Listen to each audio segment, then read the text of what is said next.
Welcome everyone to the Seize the Moment webinar hosted by M+C Saatchi Performance and our close partners SensorTower and Singular. Today's session is going to be all about our end of year peak retail season as it kind of evolves in different ways across different markets. I think we really wanted to run this session because it is super relevant to a lot of our clients and hopefully to a lot of you. And obviously it takes different forms across different parts of the world. So we'll be trying to cover quite a lot of ground during this session with our partners. I am going to start with a little bit of housekeeping. You can see, I think to the right of your screens, you've got kind of a Q&A section where you can absolutely submit any questions that you'd like along the way, and we'll probably get to those at the end. There's also an opportunity to download the document that we're presenting today, so there's no need to try and take screenshots and stuff as you're going along. You can absolutely download that document, and also we'll be sharing a recording of this session afterwards. And yeah, last thing is, we'll ask you for some feedback at the end of the webinar. Also during the webinar, we'll be asking you some questions in poll format as we go. Hopefully it's quite easy to engage. And if you're struggling, do let us know in the Q&A. So let's jump into it. I'm going to start by doing some introductions.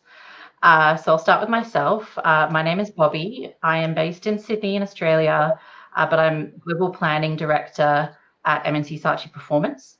So M+C Saatchi Performance is a kind of a growth marketing agency. We operate globally.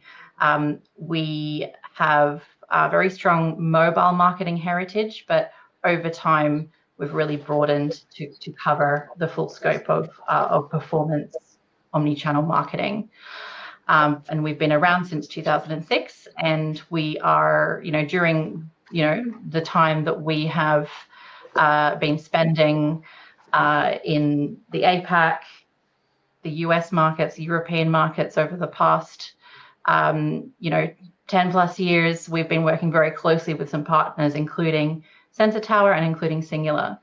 Now, I will be passing on to my colleagues to introduce themselves. Before I do, I've been asked to share a fun fact about myself.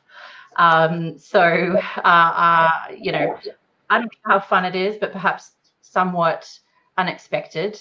I sort of live a double life of global growth marketing and backyard chicken farming. I'm a real big fan of chickens. I have 9 chickens of my own in my backyard currently. I name them after, women performers who I love. And all I want is a chicken, but sadly, I cannot order a chicken online. So there's definitely a gap in the market there. I'm going to pass over to Ian now from SensorTower to introduce himself. Well, hello, everyone. This is Ian Simpson. I run the innovation and strategy team at SensorTower.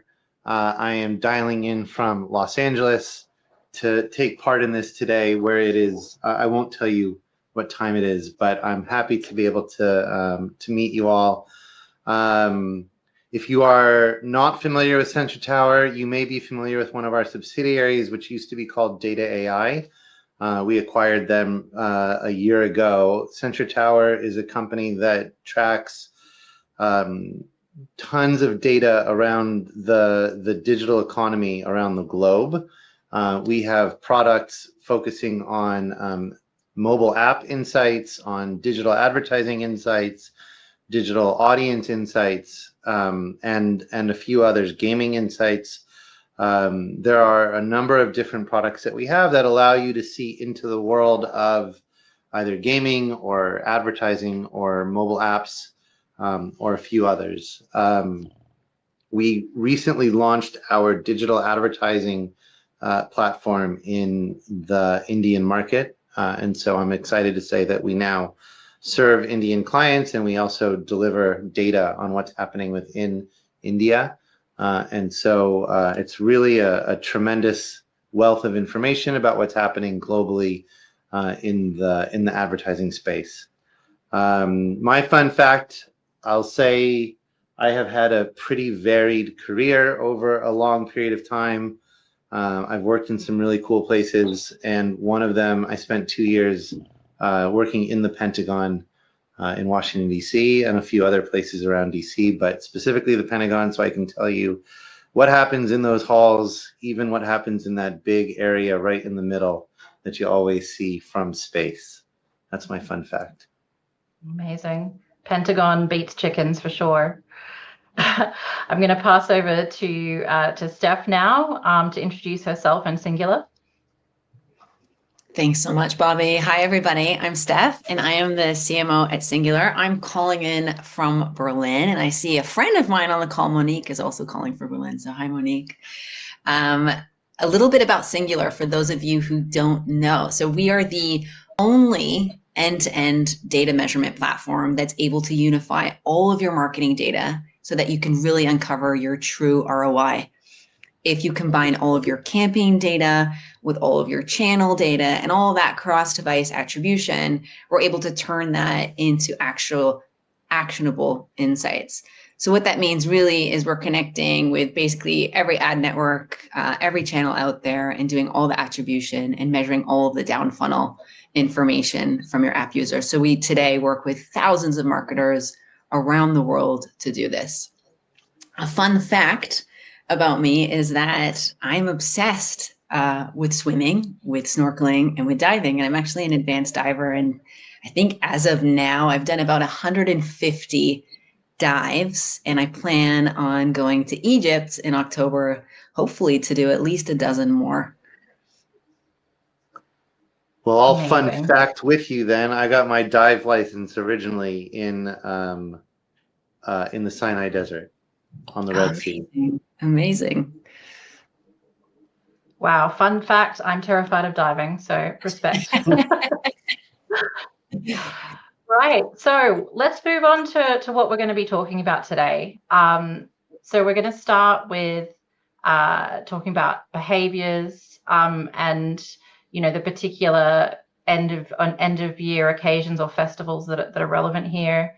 We're going to go into funnel planning, creative measurement strategies, and then we'll talk a bit more about strategies around how to best plan budget and channel mix.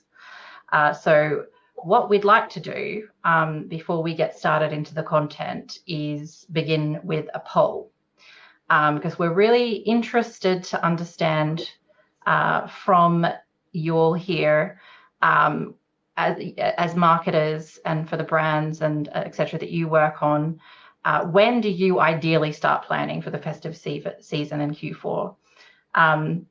So I think there should be a poll that's coming up in front of you at the moment with some multiple choice answers there. I'm going to give everyone a moment to answer the poll. The choices are more than 3 months ahead, 3 months ahead, 2 months ahead, 1 month ahead. So very keen to give you a second to answer that poll. And then I think we'll have a look at those results once they come through, because it sort of relates to the first sort of area that we're going to be talking about, which is timing and the consumer experience with these festivals. So, all right, we can see here that actually over 70% of us here at the moment, or a bit less, a bit more, let's see, it's changing in real time, are at least starting to plan 3 months ahead. And I think that's a really good thing because we have noticed, particularly I think from COVID onwards, that the consumer behavior is to anticipate these events a lot earlier and to start their research, particularly online, a lot sooner. So I will move on that note to our content. Just want to start here by painting the picture of the kind of different events that do occur globally during Q4 that spark this massive retail opportunity for a lot of advertisers. So starting with Diwali in India, so this year it's around October 20th. It does see quite a big build-up phase, 2 or 3 weeks ahead of time. We see Indian consumers doing their research. And it's not only around, say, gifting. It's also around, personal fashion and jewelry. It's also around elevating their living spaces and their homes. And also even looking into kind of large item buys for this period, more larger ticket buys. So Diwali is a big one, and it's definitely, getting a bit, earlier and earlier. I'd say at least 3 weeks, beforehand, we start to see that volume really increase from an online traffic perspective to our clients. The next one I'll talk to here is Black Friday, Cyber Monday. Now, this is obviously a much more Western phenomenon. We have that it's kind of big in the US and UK, but I will say that it's become a lot bigger in Australia as well. Though we don't celebrate Thanksgiving, we certainly celebrate a chance to begin our Christmas shopping early with some great deals. And, I think definitely we're seeing that brands are coming to the market quite early in November now with their Black Friday deals, despite it being not yet that kind of Thanksgiving weekend. And, with consumers both, in the US, UK, and in other markets anticipating this event more and more, and it kind of being a lead up to Christmas event, it's becoming bigger and bigger. And, I think tech is a really big area for Black Friday. It's quite broad, but certainly those kind of perhaps more expensive gift ideas that people might sort of have for their loved ones, or even, to treat themselves. People are kind of looking for those deals during Black Friday, Cyber Monday. Then we have our, what I'm going to call broadly, the double-digit sale phenomenon throughout Asia. So I think particularly when you get to kind of the 11/11 and 12/12 sales, particularly the Harbolnas 12/12 sale in Indonesia, these occasions have become, really big for consumers they're kind of looking for discounts, offers around free shipping, and in general, this is the period that they actually discover new brands a lot as well, because it's kind of a shopping festival, so to speak. And then finally, we've got Christmas and New Year, relevant globally. I think, it's interesting in certain markets, the preparation for Christmas begins earlier. I think if we've got any Filipinos on the call, they'll definitely attest to Christmas beginning in September, in terms of decorations and shopping centers, and in terms of thinking about how they're going to, when they're going to put up their Christmas tree. It's super early. I would say that's probably an outlier. But definitely, October, November, it becomes something that's on a lot of people's minds in terms of researching for gifting, but also researching for, celebration prep, recipes, etc. So these are all really huge events globally. And I think as marketers, we need to meet our audience when they're still in decision mode, and not just at the moment that they're ready to buy. I think that's what's really key to how we plan. So I guess we've sort of established that shoppers are starting early in general, as the trend goes globally, and we need to sort of meet them at that early point. But I'd like to kind of take a step back and ask, what's the opportunity here? Is it worth fighting for? How big of an opportunity is it that we're looking at from a retail perspective? So, Ian, I might throw to you to kind of take us through the numbers on that. Yeah, I think this slide sort of speaks for itself, you guys. The size of the prize around the holiday shopping is clearly massive. The UK itself is $100 billion, $110 billion. In India, it's $50 billion for Diwali. Har bonus is a $2 billion market, and Black Friday, Cyber Monday is $30+ billion, but that's just a 4-day stretch. The overall holiday period in the US is close to $1.9 trillion to $1 trillion across the entire landscape. I think these numbers sort of hide the value to each of you, to be able to say, can I take part in, a $900 billion market? Clearly, people around the world are buying gifts, they're buying products, they're taking advantage of sales. I think the question is, still down to the core fundamentals of marketing. For your market, where are the people? What are the channels that they're using? What's the right message and what's the right timing? I think all that continues to be very, very important. Just knowing that it's a gigantic selling period is a good incentive, but it by itself doesn't obviously mean that that you're going to be successful at it. So there's a lot to think about as you build your planning. Thanks, Ian. So I think we get that consumers are starting early. We've seen how big the opportunity is, but it would be good to maybe dive into next what is driving shopping behavior around the world.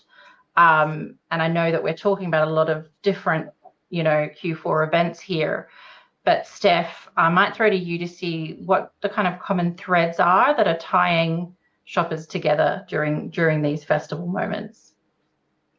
Sure. And I think there's some really core ones that we can talk through.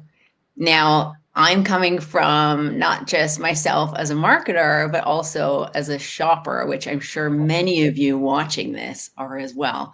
So I don't think that anything we see here is going to be shock to any of us, that shoppers are starting early. So that is really not a surprise. I think this is a common theme here, that we're all starting early. I know myself, I am constantly sort of saving things on different canvases. I use Arc as a browser. If you don't use it, you should download it. It's beautiful. And you can save all of your shopping things in different canvases. So I save stuff for my son, for my husband, all the time. But the data tells us that I'm not alone, basically. So 70% of shoppers are already thinking about gifts the season ahead.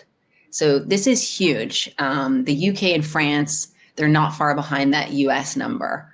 And we can see that early movers win. So people are, the earlier you can get in as a brand and engage shoppers, the better you're going to be as a brand on the long term. So it's really, again, not about like coming in sort of October, November, December, but actually creating these moments really early on, because people are thinking about this for a really, really long time, as you can see here in the data. Now, there's a second theme as well that we should talk about, and it's that shoppers care about value. Now, Ian touched on some of this as it relates to looking for deals. So I think, again, if we think of ourselves also as shoppers and marketers, these things ring true. So in the US, we really care a lot about trust. So we're getting recommendations from friends and family. I know for myself, I'm going on Reddit maybe and looking up reviews. I might even be going to social media, which I will touch on later. In the UK, they're really driven by deals. So this, again, is not a surprise that we're looking for low prices, we're looking for shipping, and we're really looking to try and find the biggest discount, which I think also happens in the US, especially if we're talking about the Black Friday and Cyber Monday. Now, in India, interestingly, people seem to not mind about spending a bit more as long as there's really good product value. So the point here is that shoppers tend to vary region by region, but the core thing is value. So however you can translate that value back to the consumer, the better your brand will be in the long run. And you might want to think about switching that message and really putting those discount codes out early before it's too late, so that you actually end up top of mind to these people. Thanks, Steph. So I think, we're talking about getting in there early, priming customers, being part of that journey. But Ian, I wonder if you can talk us through, like, what are some factors that are going to, clinch consumers during that final purchase decision, during these seasonal events? Yeah, I think that what is interesting here is that, of course, these kinds of things that are on this slide are going to matter to everybody, but there is some nuance as you go region by region, and you need to think about that depending on where you are, where you're selling. Steph has already talked about the idea of looking for value and trust, but those are clearly critical in terms of driving confidence in these purchases, particularly in India, where the key thing is to establish an element of good service on top of the product that you're actually selling. But in Indonesia, the bigger challenge is poor UX that tends to be a problem across the country, leads to a huge amount of cart abandonment.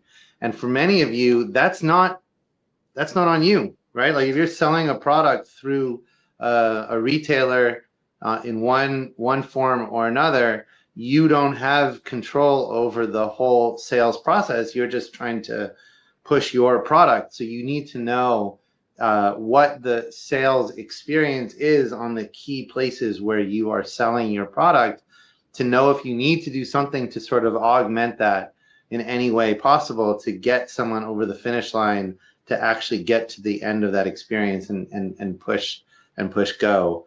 Bobbie, you mentioned early on that that electronics and big ticket items are a big deal, particularly on Black Friday. I'd say that in urban areas, this is in India, but of course, urban areas anywhere, electronic items are kind of they're no longer a status symbol. Everybody has large televisions. Everybody has monitors for their computers. Everybody has all of these different elements. So they're kind of expected at this point that they would be within reach and that you'd be able to pick something up. And for many people, the opportunity to catch hold of that is during these sale periods. They hold out throughout the year for Black Friday or for a holiday period. They may even be using that to shop for themselves. We're talking a lot about gifting. I know that when I am anywhere in the September, October timeframe, if I know I'm going to make a purchase, I'm probably going to push it into November here because I'm going to get a better deal, and then I'm going to stock up across the house. And so, Steph, I think you made a really good point. At the end of the day, we might be marketers, we might be sellers, but we are also the consumers. And if you are holding your product purchases till this time period, so are so many others. That if you're holding your product purchase in a cart, in an app that is not all that user friendly, then you may never get to that final. Purchase moment. So it's really critical to understand that whole value chain, not just where you are and the product that you're selling, but where you are physically for the consumer and how the consumer is going to acquire what you're selling. Yeah, I think your point is super interesting about these massive sales that everyone knows that are coming, making some of these higher ticket tech items go mass or more accessible to the masses, which I think kind of leads to this next slide, Ian, regarding digital engagement. Yeah, I mean, I think both Steph and I could talk to this slide pretty equally. Steph's company is focused on campaigns all across the globe, and we're focused on the competitive elements as well all across the globe and seeing what everybody is doing. And there's just no doubt that as consumers are trying to figure out where they're going to put their dollars, they're going to turn to some digital place to figure out where they should trust, what product they should trust. They're going to be looking for individual product recommendations that come from real people, whether that's in YouTube in India or TikTok, or some kind of a live shopping event, whether that's in Indonesia or across frankly anywhere in the world today. Live shopping is a huge part of the shopping experience, but it has to be right for your industry. A live shopping event is great in cosmetics, where you have someone who is able to demo what a product looks like or how a product is used. It may not be the same experience depending on what it is that you're selling. So although these stats here showcase a macro view of how consumers are turning to the digital marketplace, the specific place that your people are really does matter. One interesting fact about the live shopping trend is we see thousands of live shopping communities where there's only 20 or 30 or 40 people in the community. It's just such a niche industry or such a niche market, but that's the beauty of the internet. On the internet, in TikTok, the most niche communities can find a place where other like-minded people are, and they can be exploring the various products. So even if your product is something very particular to a certain group of people, you may find a ton of success on TikTok being able to identify who those people are and reaching out to them. But clearly, you need to be able to choose the channel that's right for where your audience is. Yeah, 100%. And like I'll add to that from a media agency perspective in terms of trying to plan for growth for clients during this time of year. I think the multi-touch point journeys piece is both an opportunity for brands and a challenge. So we know that Festive shoppers use at least 8 different touch points in their journey.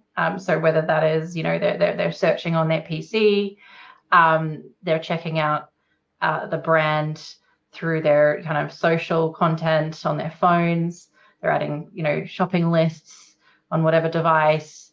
There's just a lot of different ways that people are interacting with brands, even from a shorter term perspective at the end of the year as they're preparing for Christmas, for Diwali, whatever it is they're preparing for. So I think the challenge from a media perspective here is that, even if, your product is fully optimized in terms of your app, your website, all the ways you're engaging with consumers on these touch points, it's unless you have a measurement strategy that is capable, it's very hard to kind of figure out, okay, what engagement is ultimately, or combination of engagement is ultimately leading to a bottom line uplift. And so we'll go into that a bit later on. I think the final point I want to make here is that fear of missing out and flash sales and exclusivity and kind of that sort of impulsive buying based on last minute offers is a behavior that even shoppers that are much more kind of measured and research based throughout the rest of the year is being exhibited by kind of everyone during these sale periods. So even if your brand is kind of, I guess, less prone to these kind of very promotional based messaging. During the year, it's totally relevant to consumers during Black Friday, Cyber Monday, the double-digit events. They're expecting it, and so it's kind of a time to be a bit more forward with these offers, to stay relevant and compete with other retailers and other brands. Great. So we're going to now do another poll, actually. What we're wanting to get a bit of a litmus test on now is your priority when it comes to planning for Q4 festive campaigns. So again, we have the poll function live now on your right. So the different options here include creative testing and localization, is audience segmentation and targeting taking priority? Is it how to best phase your media budget? Is it how to kind of measure and attribute what's working? Or if you're not sure, of course, that could also be, one of the answers we see here. So I'm going to give everyone a few seconds to provide their poll response. And then, yeah, I'm kind of interested in what is going to come up here. I mean, we'll cover all of these areas, but yeah, and excited to see what's your biggest challenge at the moment. Okay, so I think so far with the responses here, we've got audience targeting and segmentation being important, as well as measurement and attribution. So we're definitely going to cover those areas, particularly measurement, in the upcoming sections. But I think, what I sort of, what is very topical for us at the moment from a performance marketing perspective is actually creative. So creative is becoming, and it's always been an important lever for marketing in general, right? So let's not pretend that's not the case. But as we get a little bit more AI driven, a bit more machine driven led, and from a targeting perspective in terms of who's seeing your ads, actually what you're showing them becomes something that is one of a finer set of levers that are within our control.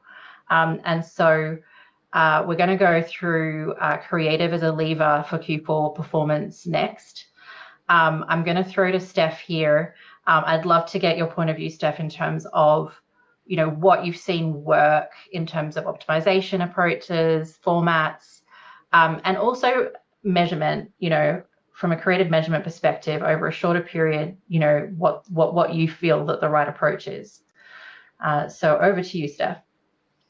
Thanks, Bobbie. So look, I'll caveat this by saying there is no one size fits all approach. Okay. I think you all know your brand best. So I'm not here to tell you what to do, but I will share some really sort of poignant data, I think, on what's working today. So there are two really good formats. I would call these really good formats that you could test out. Now, the first one are playable ads. So you might have seen these. If you play games, you've definitely seen these. If you have kids and they play games on your phone, you've definitely seen these. So my son falls for these all the time. He starts playing an ad. So you can imagine you see an ad and it's actually another game and you start playing it. Well, these don't just work for games. We're seeing more and more different verticals adopt these types of ads, and they work really, really well.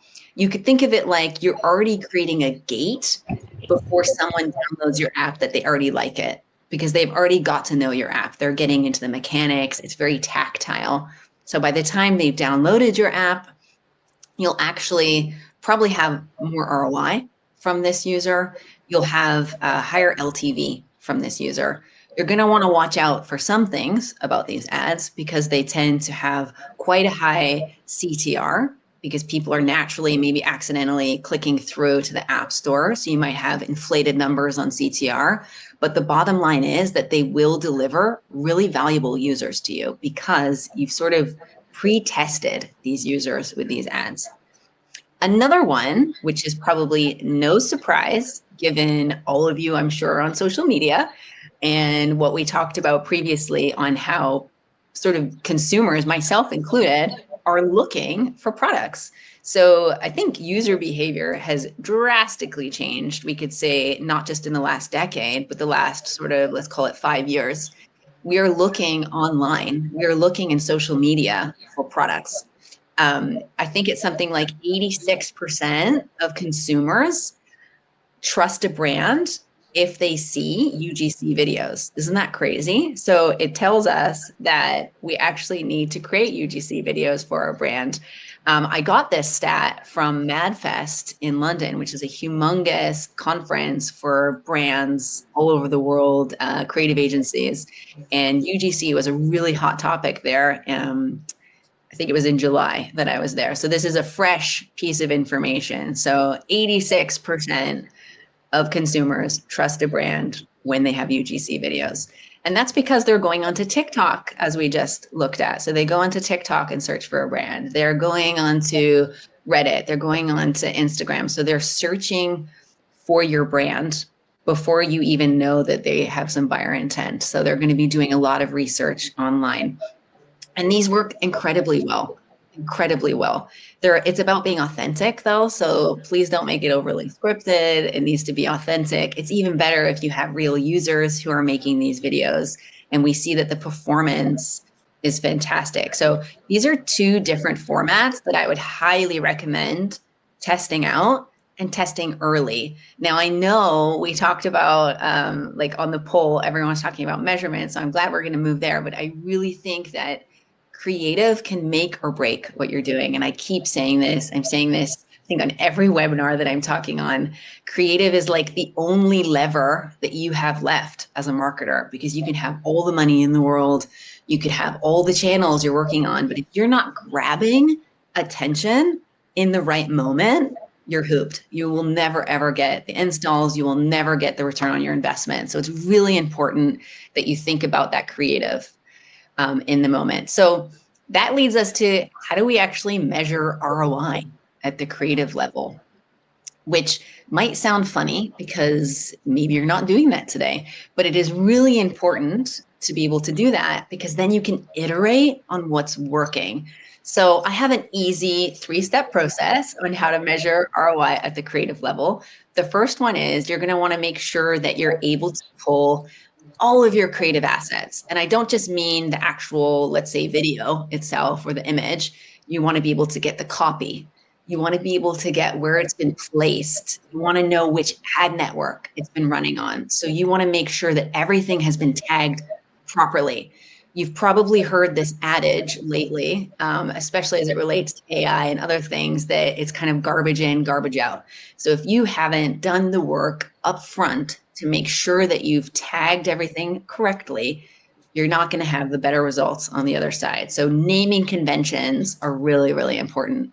The second thing is creative level attribution. So this is where we're linking our installs, our purchases, and all of this down funnel data right back to that exact creative that drove the results. This is now going to start giving you a clearer picture of what ads are driving the ROI for you, what ads are driving users or cohorted users with a higher LTV. Finally, you're going to want to actually calculate LTV.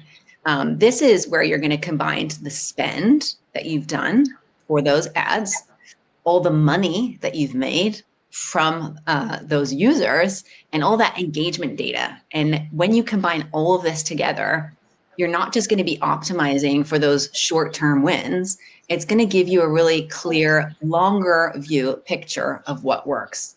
And this allows you really to iterate. So in short, my answer is you need to have structure.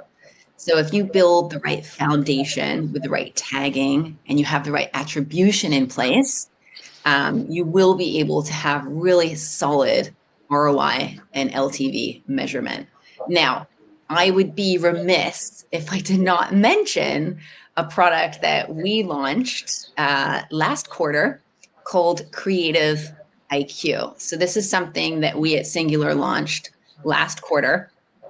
And essentially, Creative IQ helps you unlock all of the value of your creatives. I like to think of it as this like beautiful visual gallery where you see all of the creatives that you have running. Everything gets automatically tagged. You can see everything starting to get clustered and grouped together based on commonalities of the different creatives, and everything's tied back to the ROI. So it really allows you to see what's working visually, not just in some naming convention. You can start actually seeing what creatives are driving ROI and LTV with my users. So we have already hundreds and hundreds of marketers working with this. And what it does is it allows them to iterate quicker. And I know we're going to be talking about AI later, but it really allows them to take all this information and iterate really quickly on what's working and stop what's not. Because again, we only have one budget and we don't want to be wasting our money on the things that aren't moving the needle. Thank you, Steph.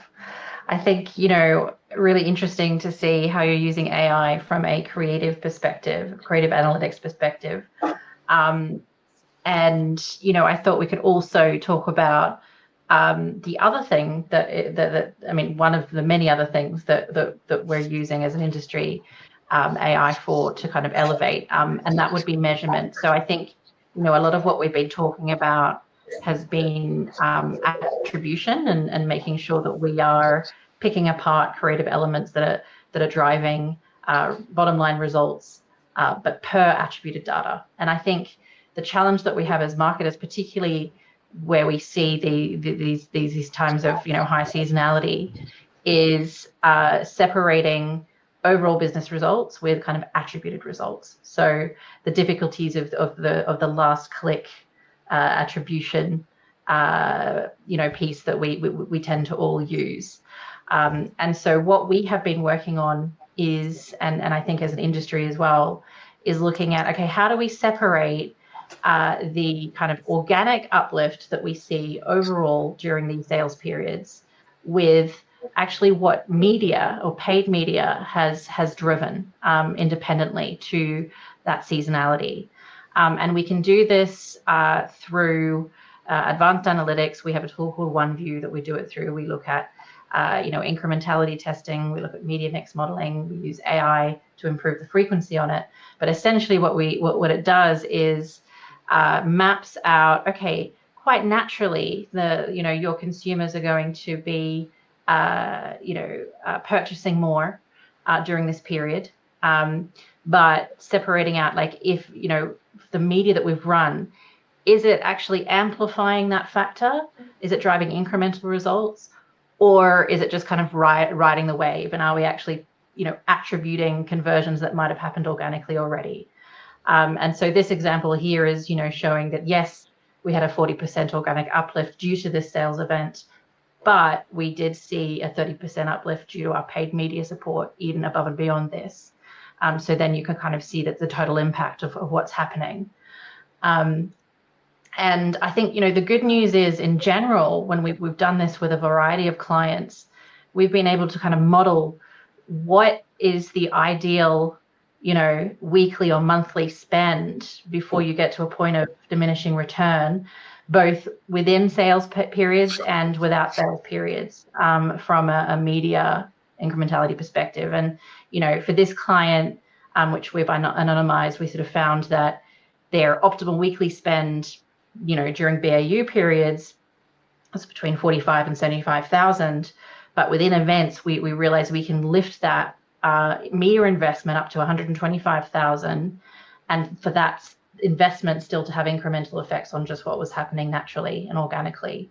So I think it's really important for marketers to have a measurement system in place like this that looks beyond straight up attribution, and makes it really clear that any kind of paid investment you're making is incremental. So on that point, I think, I think we could kind of move on to beyond measurement. I think we've covered creative and measurement in this section. I think it would be good to talk a bit more about investment and channel planning. So as kind of the quarter progresses, we're seeing shifts in performance. What we'd like to know is sort of what signals should marketers be looking for to decide where to double down on and how to reallocate budget sort of in real time. And so, Ian, I think I'm going to throw to you for this question. Yeah. So this is data that comes from our global panel, looking at how advertisers spend ahead of these major periods. This in particular is looking in the Indian market. I told you we've just expanded to the Indian market, so I'm pretty excited to have data like this. This is advertising expenses in India ahead of Diwali, and what you can see is clearly a spike in October. That's 16% up month over month. The largest jump in 2024 is the advertising spend ahead of the month of October. But more important, it's not a single time period. It's a full sort of lead up period. So as the weeks get closer and closer, the advertising spend continues to rise. And what you can see is on the far right, it really doesn't matter what industry you're in. Every industry is going to experience this kind of a shift. And in particular, you've got that consumer electronics spike at the top there. That just goes to what we've kind of already talked about a few times on this webinar so far today. I think there's a few ways that you can interpret this. The first is that clearly you need to get in order to play a part. But when you do, it's going to be very noisy. And so if you think about what Steph said early on, that the creative matters so much. If you think about what we talked about earlier around the channel mattering so much, finding your right audience at the right place and the right time, some of these things are sort of like marketing 101, but we quickly forget about them when we get into the throes of trying to hit numbers and trying to get to to our sales quotas. But it's important to know just how many other advertisers are also advertising during this period. You can't afford not to be here, but you need to know that consumers are being hit by advertising so many different places in so many different ways. You need to find a way to stand out. Maybe that means where those green bars are on that weekly chart, maybe it means starting earlier than that and trying to get ahead of that noise when it's just more of like a regular din. Maybe it's increasing frequency. Maybe it's all about incrementality, as we've already been talking.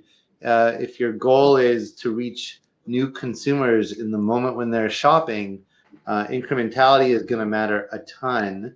But maybe your goal is to really drive up your brand awareness during this period. So you want to drive up your frequency, touch as many people as you can, as many times as you can. And so the choice of channel is going to matter a great deal.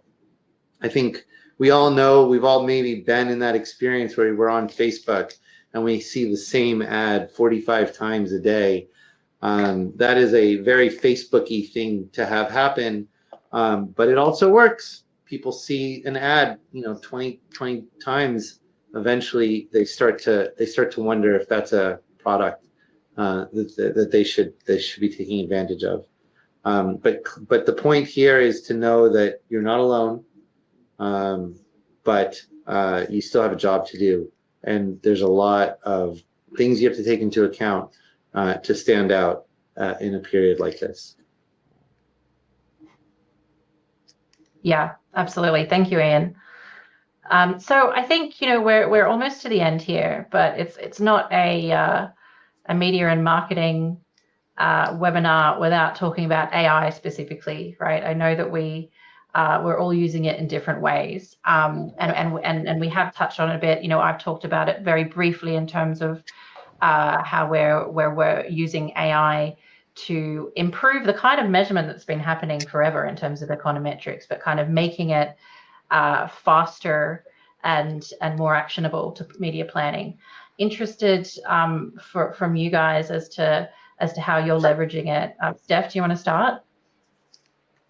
You know I do. I love AI. I've fully leaned in, so to speak, with AI, but I'll sort of break this into two parts. So part one of AI is that at Singular, we are working a lot with AI. So this Creative IQ product, it's using AI to do the tagging, for example. Another place where we're using AI is we have MCP integrations.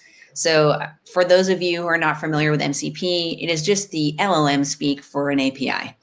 What we've done is we've created these integrations with ChatGPT, with Claude, and can basically connect with any LLM with your Singular data. So what that means as a marketer is it means I can talk to my data.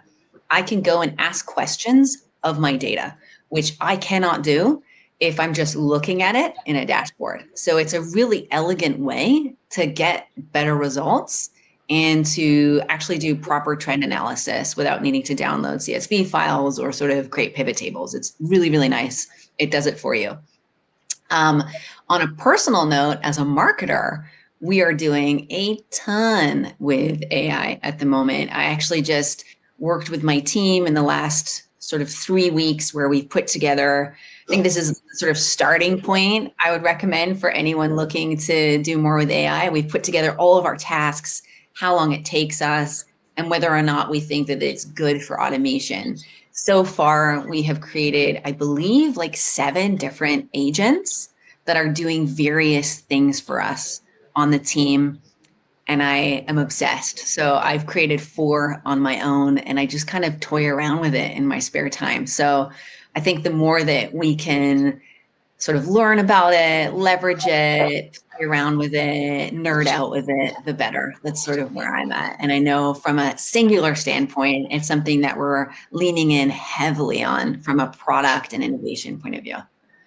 Steph, are you doing that with what app? Is it Claude? So, you mentioned Claude. You mentioned a few others.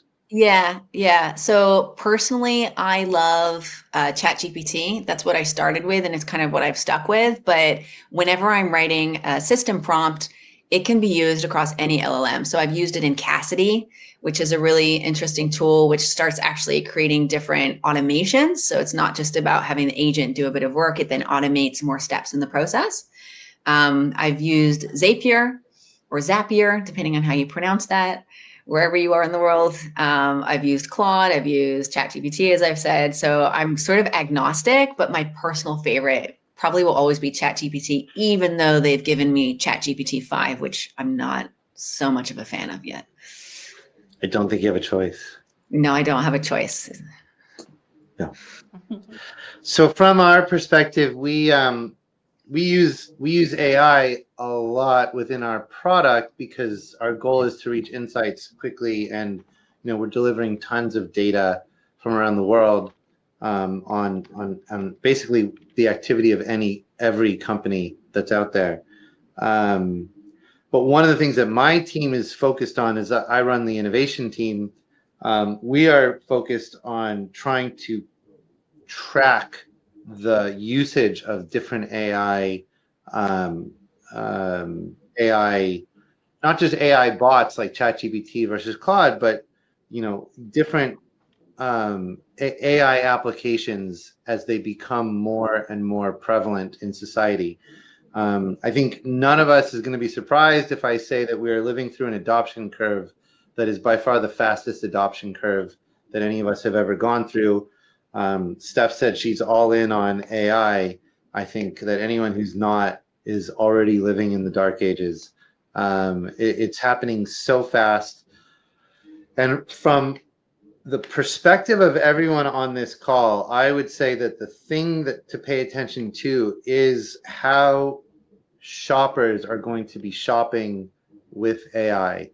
there will be this coming holiday season will be the toe in the water period where where very few people, but very dedicated people, will use AI to experiment with different shopping opportunities.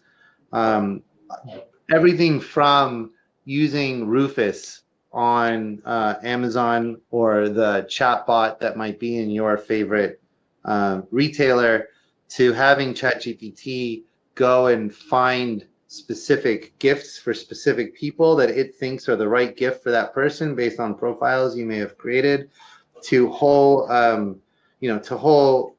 AI shopping agents who will do all of your shopping for you. You will see some of that, and we at SensorTower will be tracking it.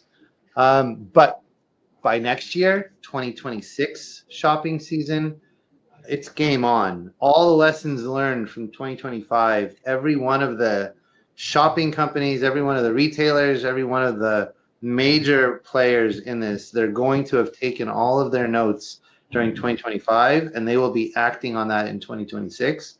And by 2027, there just won't be any other way. So as you are thinking, and when I say there won't be any other way, of course there will be every other way. There's still brick and mortar shopping, there's still regular e-commerce, but the things that you're going to have to do to make your product pages and to make your product stand out to an AI agent is very different than what you're going to have to do to make your product stand out to an individual shopper or buyer. Steph spent a lot of time talking about the power of the creative. That creative is not going to matter when it's an AI agent that's doing the shopping for you. It's going to be a whole different type of advertising. I bet Steph is going to be on the vanguard of figuring out what that is. But we're gonna see a lot of changes in the marketing world, and so paying attention to what happens across AI shopping, I think, is really the place to spend your time. Yeah, agree. It sort of goes beyond advertising. I think we're calling it LLM optimization. I think a lot of people are trying to crack it. SEO agencies trying to shift that way. But yeah, a very interesting space. We could do a whole nother webinar on this, I'm sure. We're coming to a close on the webinar itself. I really thank everyone that's joined. Thank you for your questions during the session. If you do have a moment, would be grateful for your feedback on the session so that we can craft our content for future sessions, make it as relevant as possible to everyone. If you have any further questions, I'm sure any of the three of us will be very happy to answer those from a follow-up perspective. So please do feel free to get in touch. And we enjoyed this session. Thank you, Ian. Thank you, Steph, for joining. Ian, thank you for joining at the ungodly time of 2:30 in the morning. And yeah, all the best for the festive season for everyone in general. So however you celebrate it, happy shopping and happy selling. Thanks, everyone. Thanks, everybody. Bye, everyone. Bye.